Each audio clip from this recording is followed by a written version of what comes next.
শ্রমিক কল্যাণ বোর্ড রক্ষা করো, শ্রমিক কল্যাণ বোর্ড রক্ষা করো, শ্রমিক কল্যাণ বোর্ড রক্ষা করো, নির্মাণ হকি বাতিল করো, নির্মাণ হকি বাতিল করো,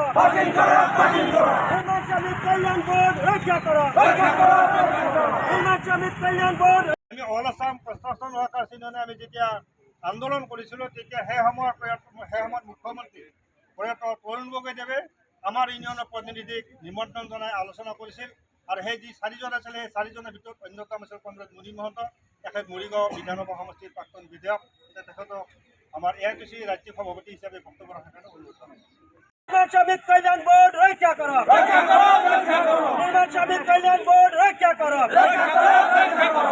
শ্রমিক কল্যাণ বোর্ড রক্ষা করো, নির্মাণ হকি বাতিল করো, নির্মাণ হকি বাতিল করো, নির্মাণ হকি বাতিল করো।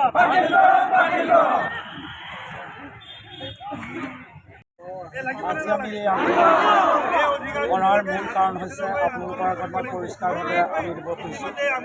আপোনালোকে অসমৰ চুকে কোণে যিবিলাক আমাৰ শ্ৰমিক বন্ধু আছে আপোনালোকে নিজে জানিছে যে 1994 চনত এখন আইন হৈছিল আৰু এই আইনখনৰ যোগেদি শ্ৰমিকসকলক কল্যাণ সাধন কৰিবৰ কাৰণে এখন বোৰ্ড গঠন কৰিছিল ৰাজ্যবিলাকত আৰু অসমত এই বোৰ্ডখন গঠন হৈছিল 2010 চনৰ পৰা কাৰ্যকৰী কৰিছিল, 8 চনত গঠন হৈছিল আৰু আমাৰ শ্ৰমিকসকলক সেই বোৰ্ডখনৰ যোগেদি এখন কাৰ্ড প্ৰদান কৰিছিল। কাৰ্ডবোৰ এনেকুৱা আছিল, আপোনালোকে কাৰ্ডবোৰ দেখাব আৰু এই কাৰ্ডবিলাকত আমাৰ এটা নাম্বাৰ আছিল।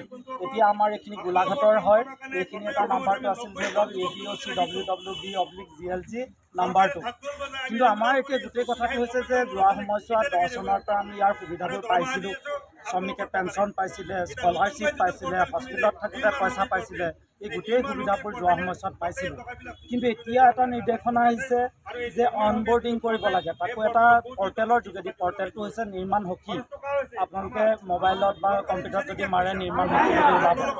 এই যে পৰ্টেলত নিৰ্মাণ সখী বুলি সংযোজন কৰিবলৈ কৈছে, এই সংযোজন কৰিবলৈ কওঁতে আমাৰ এটা তেওঁলোকে মেণ্ডেটৰী কৰিছে। মই আকৌ আপোনাক দেখুৱাইছোঁ, এইখন আইনগত কাৰ্ড আছিলে, এতিয়া আমাক মেণ্ডেটৰী কৰিবলৈ কৈছে আইনগত কাৰ্ড। এইখন আঁচনিগত কাৰ্ড, এইখন শ্ৰম কাৰ্ড, আঁচনিগত কাৰ্ড। আপোনালোকে ওলাইছে নাই জানো ফটোত, আঁচনিগত কাৰ্ড। এই আইনগত কাৰ্ড আৰু আঁচনিগত কাৰ্ড এই দুইখন সংমিশ্ৰণ কৰিবলৈ কৈছে আৰু যদি সংমিশ্ৰণ নকৰে তেতিয়া আমাৰ শ্ৰমিকে পইচা নাপায় বুলি কৈছে। কিন্তু এতিয়া যদি সংমিশ্ৰণ কৰেও 8-9 বছৰ লাগিব। গতিকে 8-9 বছৰ যদি লাগিব শ্ৰমিকে, তাৰমানে 8-9 বছৰ পইচা নোপোৱাকৈ থাকিব। দ্বিতীয় আৰু এটা ডাঙৰ কথা হৈছে যে সংমিশ্ৰণ কৰাৰ পিছত যিবোৰ অদ্ভুত নাম্বাৰ আহিছে, আমাৰ পুৰণা কাৰ্ড নাম্বাৰবোৰ নাইকিয়া হৈ যায়। পুৰণা কাৰ্ড নাম্বাৰো যেনেকৈ ABOC WWB এই কাৰ্ডখন ধৰি লওক এইটো এটা নাম্বাৰ, সেই নাম্বাৰবোৰ নাইকিয়া হৈ গৈ এতিয়া নতুন এটা লাখত কোটিত নাম্বাৰ আহিছে। গতিকে আমাৰ শ্ৰমিক কল্যাণ বোৰ্ডখন আচলতে তেওঁলোকে তাত যিটো টকা জমা হৈ আছে শ্ৰমিকৰ কল্যাণ সাধন কৰিবলৈ, সেই টকাবোৰ অন্য শিতানলৈ নিয়াৰ পৰিকল্পনা যিটো কৰিছে আৰু আমাৰ শ্ৰমিকে যিবিলাক সুবিধা পাই আছে এই সুবিধাবিলাকৰ পৰা শ্ৰমিক বঞ্চিত হৈছে বুলি শ্ৰমিকে আজি অনুভৱ কৰিছে। সেইকাৰণে শ্ৰমিকসকলে নিজৰ ক্ষোভবিলাক আমাৰ DC-ৰ যোগেদি আমাৰ শ্ৰমিকৰ যিটো বোৰ্ড আছে গুৱাহাটীৰ, আমাৰ যি শ্ৰম আয়ুক্তৰ কাৰ্যালয় আছে, তাত আচলতে কথাবোৰ ক'বলৈ ইয়ালৈ আহিছে। এয়া আমি আৰম্ভণি ঘটাইছোঁ আৰু 70,000 যদি শ্ৰমিকৰ, গোলাঘাটৰে 70,000 যদি শ্ৰমিকৰ কাৰ্ডবোৰ মাৰিবলৈ হয়, সকলো শ্ৰমিকে কিন্তু অনাগত সময়ত এই নিজৰ প্ৰাপ্য অধিকাৰ বিচাৰি ৰাজপথলৈ আহিব। এইটোৱে মোৰ